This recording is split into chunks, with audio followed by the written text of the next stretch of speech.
Olá, por um mundo diferente daquele que aí está, onde as pessoas se respeitem e sejam bondosas umas com as outras enquanto dirigem ou caminham pelas ruas e estradas do nosso país, está começando mais um programa parlatório aqui na TV Pai Eterno.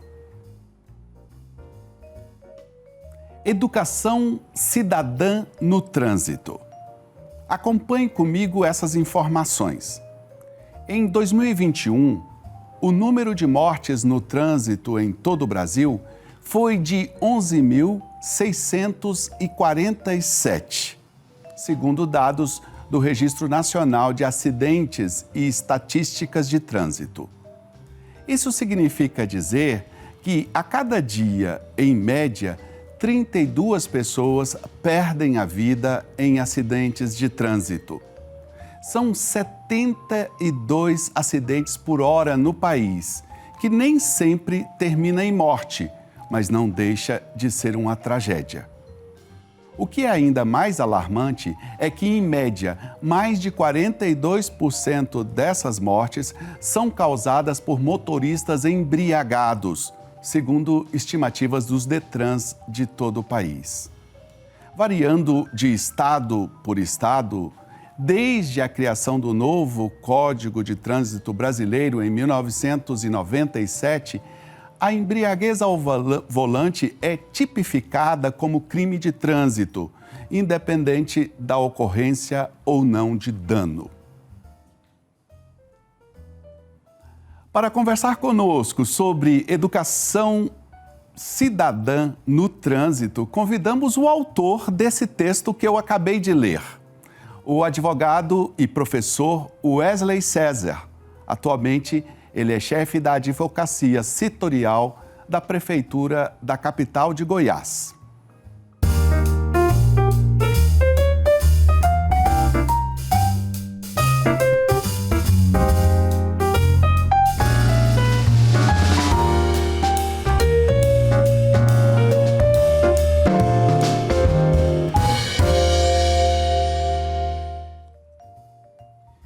Wesley César Gomes Costa é advogado e professor.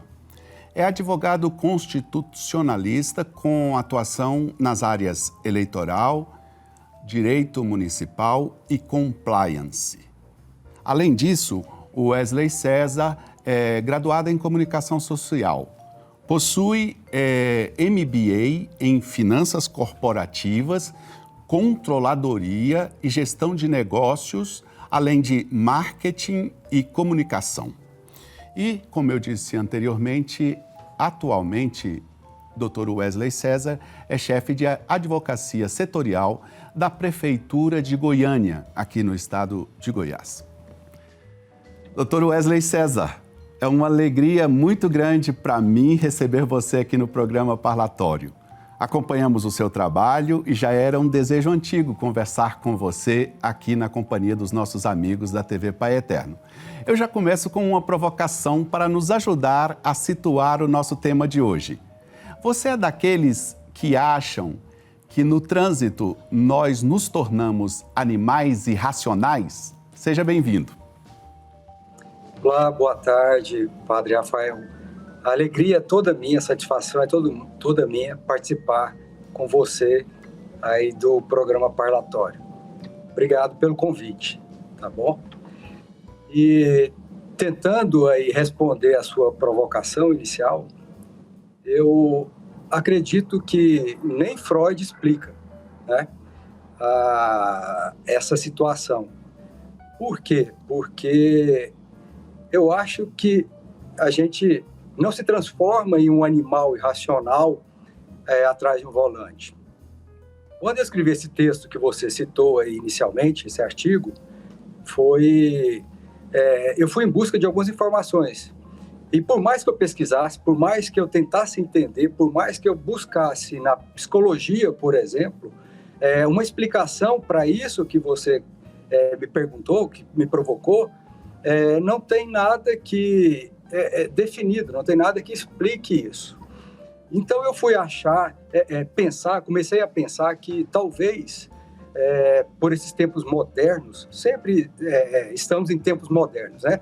Mas hoje, por esse tempo mais rápido da tecnologia, do celular, dos canais de comunicação, e que a gente não para em momento algum, nem quando estamos dirigindo, onde o trabalho tomou o nosso tempo, inclusive o tempo com a família, que antes, às vezes, a gente recebia através de uma ligação, que hoje não existe mais ligação. Eu comecei a achar também que isso poderia ser uma coisa atual, que provocasse e desencadeasse nas pessoas a ira, né, a fúria que a gente presencia hoje atrás de um volante. Mas aí nessa pesquisa, nessa busca, eu encontrei uma coisa que me chamou muita atenção, muito mais do que os especialistas, os psicólogos, o que tentam explicar com essa nova tecnologia. Eu encontrei, não sei se você vai lembrar, Padre Rafael, eu encontrei ali uma animação da Disney de 1950, em que aquele personagem, o Pateta, ele era uma pessoa, olha só, pacífica, tranquila. Pacífica, tranquila. Isso uma animação de 1950. Nós estamos falando aí de quantos anos que isso aconteceu. Em um momento da história em que sequer se pensava em celular, em que sequer se pensava nessa vida louca que a gente leva hoje. Então, eu parei para analisar aquela animação. É uma animação curta, de 1950, onde um pacato cidadão, aquele cidadão exemplar, aquele cidadão que, fora do veículo, ele dá passagem para as pessoas, ele cumprimenta as pessoas, ele dá o bom dia, ele cede um lugar na fila, e que, ao assumir o volante, ele realmente se transforma. E, diante disso, então, analisando isso na questão do tempo, eu cheguei a uma conclusão de que, provavelmente, o que nós nos transformamos atrás do volante porque ficamos escondidos pelo anonimato. Eu acho que essa pessoa cidadã, essa pessoa que ajuda o próximo, que é respeitoso atrás de um volante e escondido por um pseudo anonimato, ela se transforma. Mas o que move, o que faz isso, na minha visão, é o anonimato. Entendi. De trás de uma espécie de escudo, ele se transforma e a gente não pode mais reconhecer, não é, aquela pessoa tão gentil que a gente vê fora quando está à vista das outras. Nesse mesmo artigo, Wesley, você que foi publicado no Rota Jurídica, né, e que nos chamou a atenção para conversar com você sobre esse assunto, você faz uma denúncia séria de que só no ano passado nós tivemos um crescimento vertiginoso do número de autuações a motoristas embriagados. Eu te pergunto, a lei não está adiantando nada, doutor? Precisamos fazer uma pequena ponderação aí.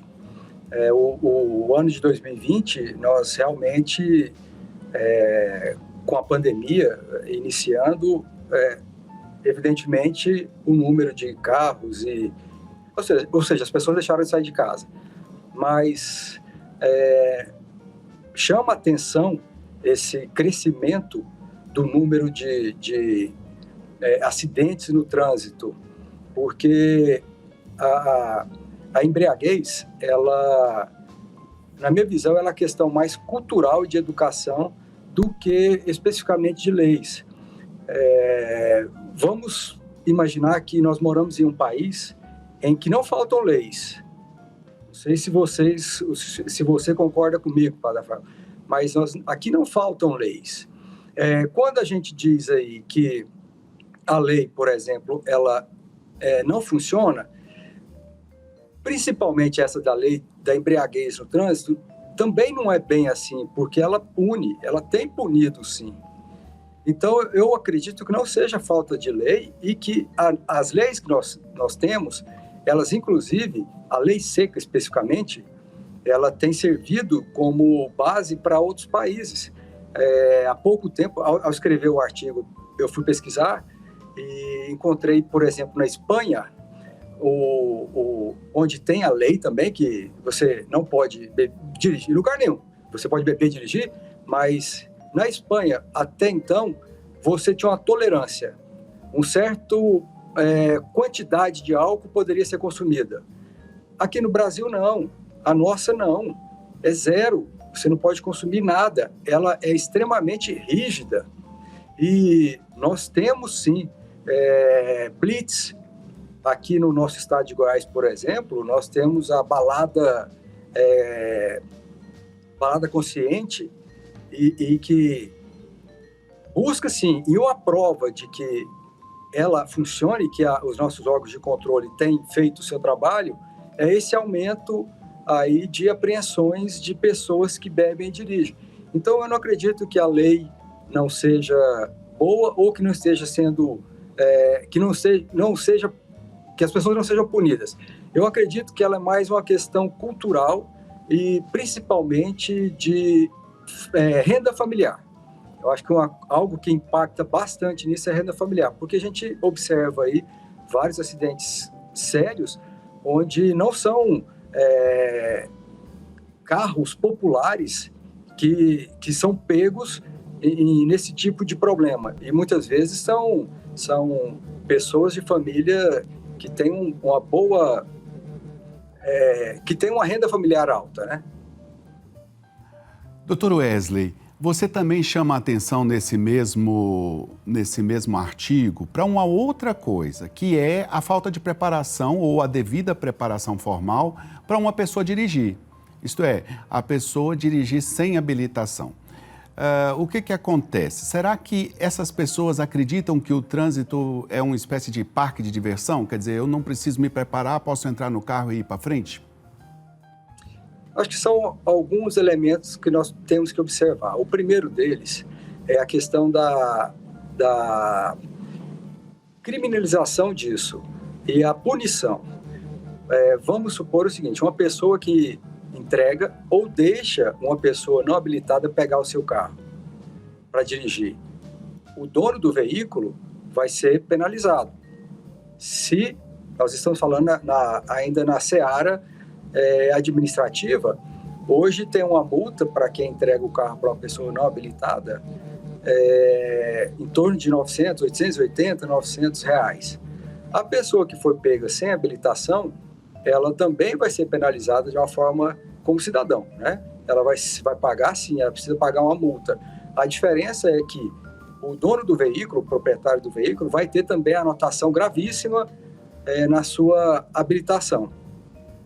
Então, ambos vão ser punidos.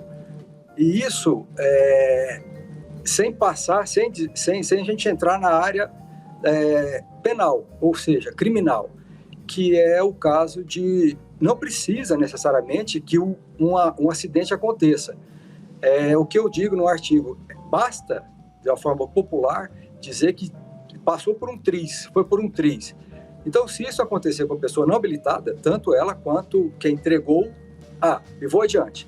Não precisa a pessoa entregar as chaves. Você é responsável pelo seu veículo. Se alguém pegar escondido e sair, o dono do veículo responde da mesma forma. Não interessa se menor, maior. O que conta é que, se não tiver habilitação, todos vão ser penalizados, vão ser punidos. Muito interessante esses esclarecimentos, Dr. Wesley. Eu vou te pedir a licença para fazer um rápido intervalo. Daqui a pouco nós vamos voltar a conversar.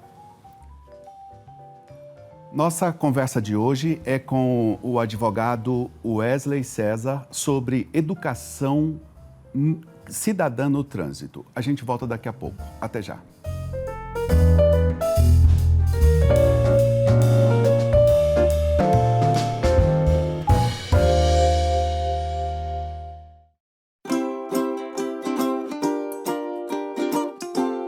O Pai Eterno ama todos os seus filhos.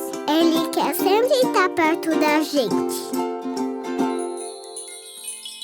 Uma vez, há um tempão atrás, havia um casal muito simples. O seu Constantino e a dona Ana Rosa.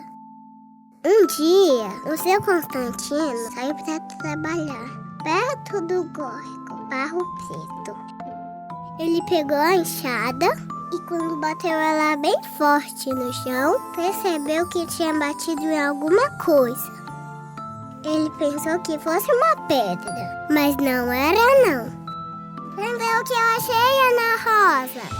Era um medalhão. E nele tinha a imagem da Santíssima Trindade, coroando Nossa Mãezinha do Céu. Aí o Constantino e a Ana Rosa levaram o medalhão para casa. Eles estavam na frente dele todo dia e recebiam muitas visitas. Então fizeram uma capelinha de palha para que mais pessoas também rezassem. Gente que vinha de muito longe, de carro de boi e até a pé.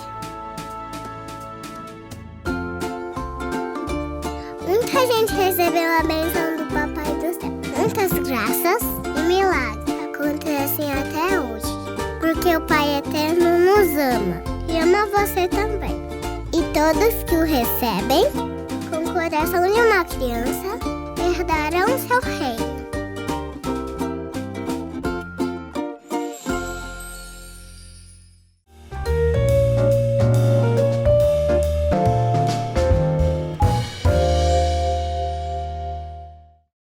Estamos de volta com o programa Parlatório. Hoje o nosso assunto é de suma importância para todas as famílias do Brasil: a educação cidadã no trânsito.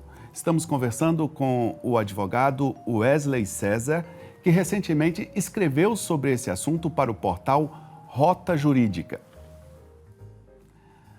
Doutor Wesley, a lei tem a pergunta que eu faço, porque é uma consequência importante de crimes praticados no trânsito, que é a questão das vítimas, a questão de quem é, de algum modo, atingido por alguém ou por irresponsabilidade, negligência ou até embriagado.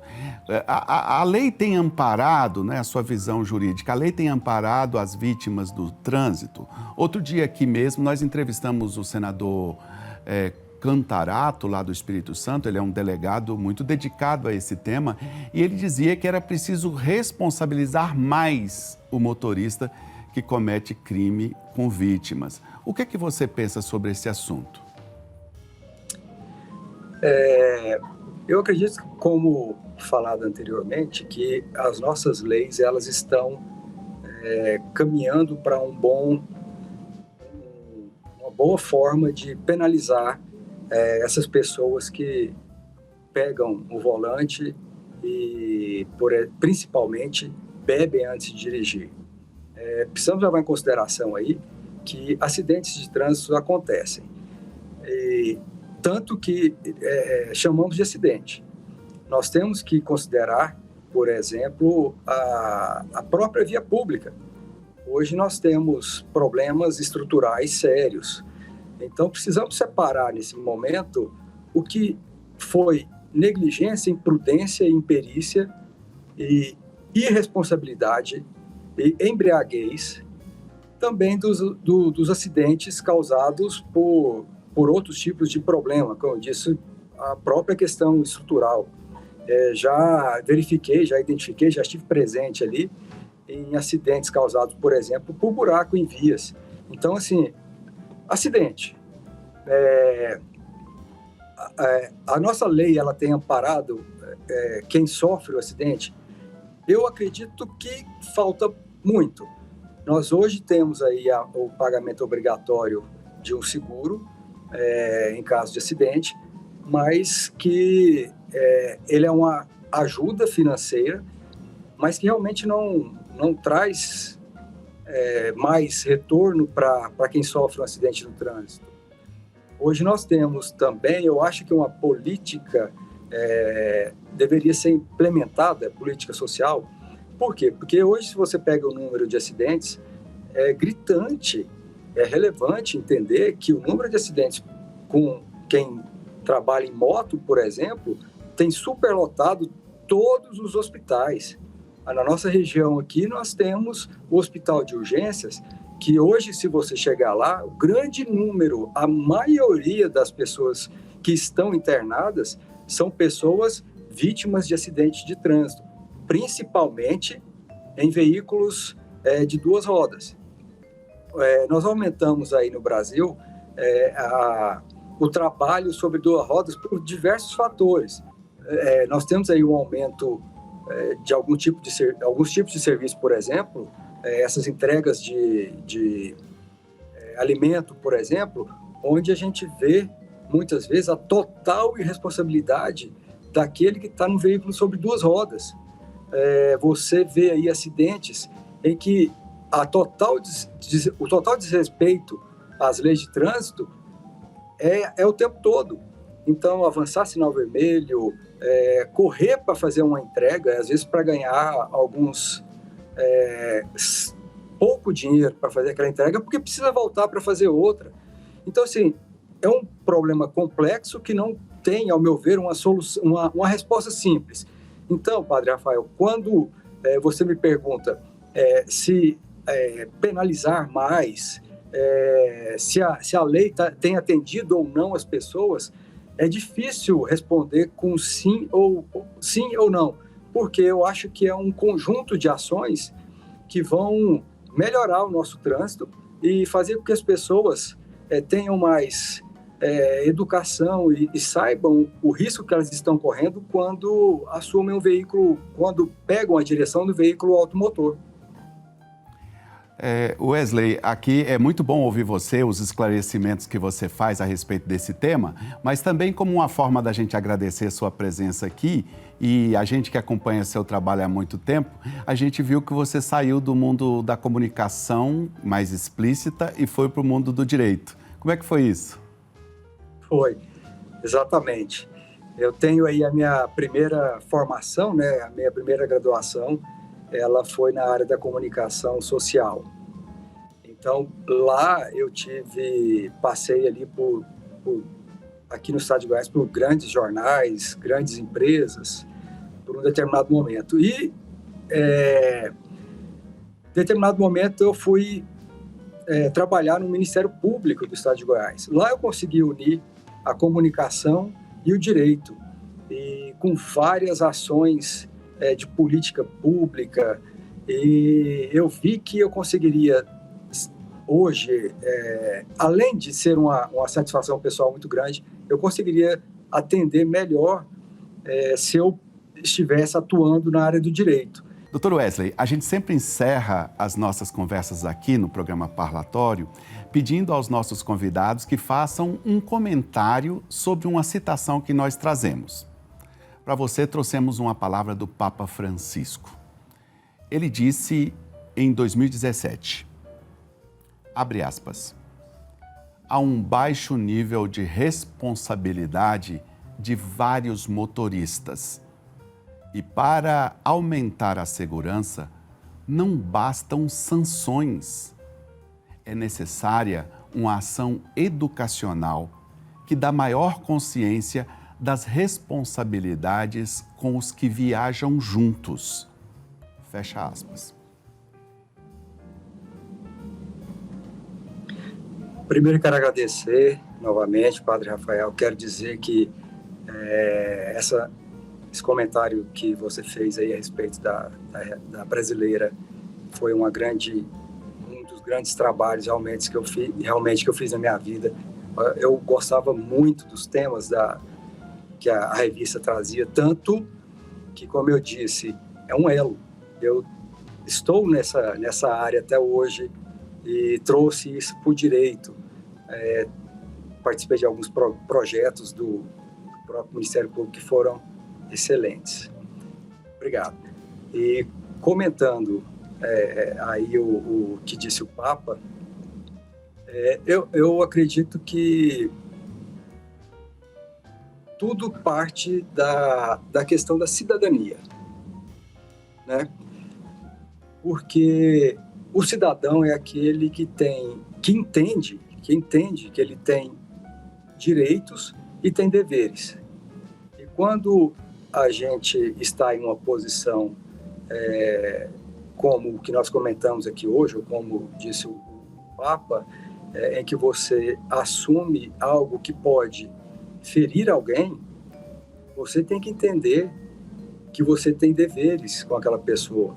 Você tem que entender que o amor ao próximo vem em primeiro lugar. Você tem que entender que se eu estou em uma posição superior, dentro de um veículo, por exemplo, o meu dever como cidadão é defender o mais frágil, é ser o mais gentil e educado possível, porque a ação gera reação que volta para a gente. Dr. Wesley César, muito obrigado pela sua presença em nosso programa. Obrigado a você, Padre Rafael. Estou sempre à disposição.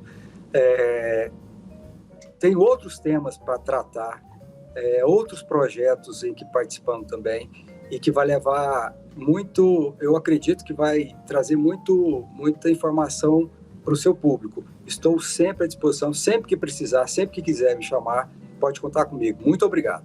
Tá certo. Um abraço para você e até a próxima, então.